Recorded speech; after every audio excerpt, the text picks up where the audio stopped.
Андан ең чоң маселе бұл министрлик менен ведомстволордун өз ара байланышы.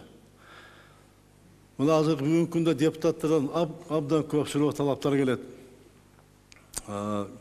Кат жүзүндө 12-4 күндөрү мына сессияда айтылып атат. Ошол айтылгандын баардыгы тең ошо тиешелүү министерство ведомстволорго жөнөтүлөт.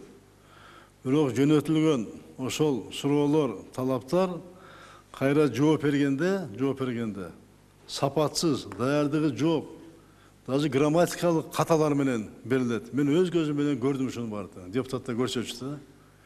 Министр орун басарлары ошо кол коюп атканда ошо каттарга окубай туруп жөнөткөн мына каттар бар. Менде турат азыр. Мына мен өзүм деле көзүм менен көрдүм.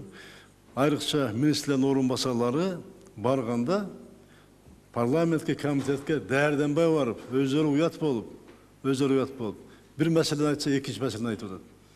Мен көрдүм көзүм менен. Уктум радиодон, передачадан көрдүм. Тө десе бе дейт да, кыргызча айтканда. Тө десе бе дейт. Бундай факттар абдан көп катталып атат. Бул аткаруу бийлигинин аброюн элдин астында, жалпы коңшулук астында кетирип атабыз да. Ошон үчүн жана дагы жеңилирээк кылып коюптур, акылдуу шарбы сунуштарын жеңил кылып коюптур. Будан катуураак кылса да болмок. Эмне үчүн ошол талапка силер жооп бербей атасыңар. Жооп бербей, акылдуу шарбы бийле жумшак кылып коюптур. Бир замес иштей алынсын деп, калганына эскертүү берилсин деп.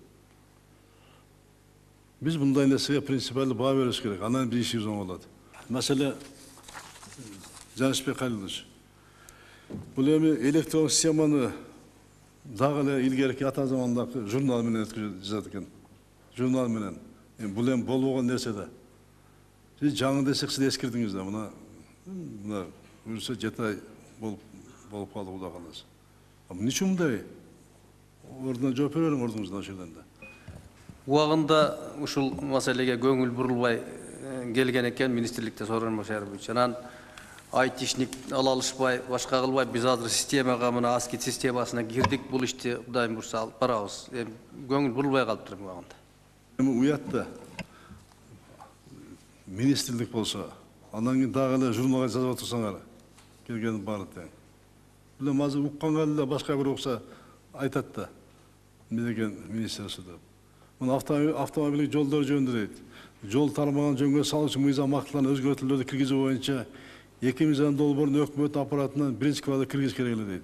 Бирок буну да киргизелик дейт. Өзүңөрдүн планга кирген маселе экен. Эми ушундайдын баарын карап чыккыла да. Талапты коюп, колдоп иштеген орун басарлар бар. Бөлүмдөр бар, адистер бар. Талапты койсоңор эле буну аткарат да. Оганда көңүл буруп. Биздин эң күчүбүз бул контроль исполнения. Бул көзөмөл да. Аткарып көзөмөл. Мына маданият, маалымат, туризм министрлигинде Туйлат Толуч. 1,5 жылдан бери ченемдик укук актыларын музей фонду боюнча мыйзамга шайкеш келтиргенге 6 жолу тапшырма берилиптир, бул да келбейт. Ошон үчүн алынып атабы жанакына эме? Орун басары. Ошону көзөмөлдү да. Ошондой болду. Мына 6 жолу тапшырма берилсе дагы мыйзамга 1,5 жылдан бери ошого ылайыктап ченемдик укук акт кабыл алган эмес да. Көп мындай маселе абдан көп болот баягы. 2-3 маселеси турат, аны айтпай эле коеюн. Мына мамлекет мүлктү башкаруу боюнча фонд Болсонбек Күмүшбекович. Эң аз кайрылуу 255 кайрылуу силерге түшүптүр. Мисалга айтып атам. 255 кайрылуу. Ошонун 46 кайрылуунун жообу мөөнөтүнөн кечиктирилип, айрымдары өтө кеч берилген дейт. Бишкектен кайрылган шаардын тургунуна 73 күндө жооп бериптир. Бишкекте турган жаранга. Анан кайдан аткаруу бийлигинин калдырып алак болот? Жазып атса, кайрылып атса, ошого күйө турган, жооп бере турган, ишти аткара турган органдар 70 күндө бербей атса. Мындай нерселерди реакция кылып, тартипке чакырыш керек мындайларды. Чакырып, көзөмөлдөп буларды. Чаралар көрүлдү ушул боюнча. Болсонбек Күмүшбекович. Не чара көрүлдү? Строгий выговор. Чара көрүш керек, чара көрүп бардыгын тең. Жоопко тартыш керек бардыгын тең.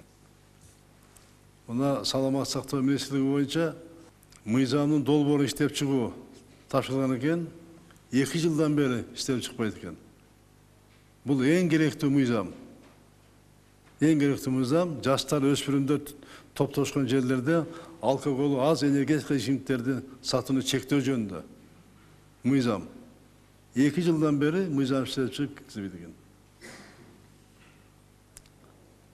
Статистикалык маалымат боюнча өспүрүмдөрдүн арасында жаш жетектердин саны ичкилик ичкен. Мына 8 эсеге көбөйгөн. Буну мыйзам менен токтош керек да. Балдар ойноп аткан жерде сатылып атса алкоголь ичимдиктери. Мыйзам жок болсо, аны тиешелүү органдар чара көрө албаса, 2 жылда мыйзам киргизбесек. Мына 9 жаштан 16 жашка чейинки 38 балдар, 25% кыздар. Алкоголь аз энергетикалык ичимдиктерди колдоно берилип болгон дейт.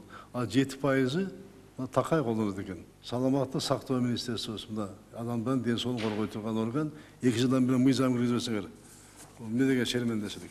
Ушундай нерсенин баарын колго алыш керек.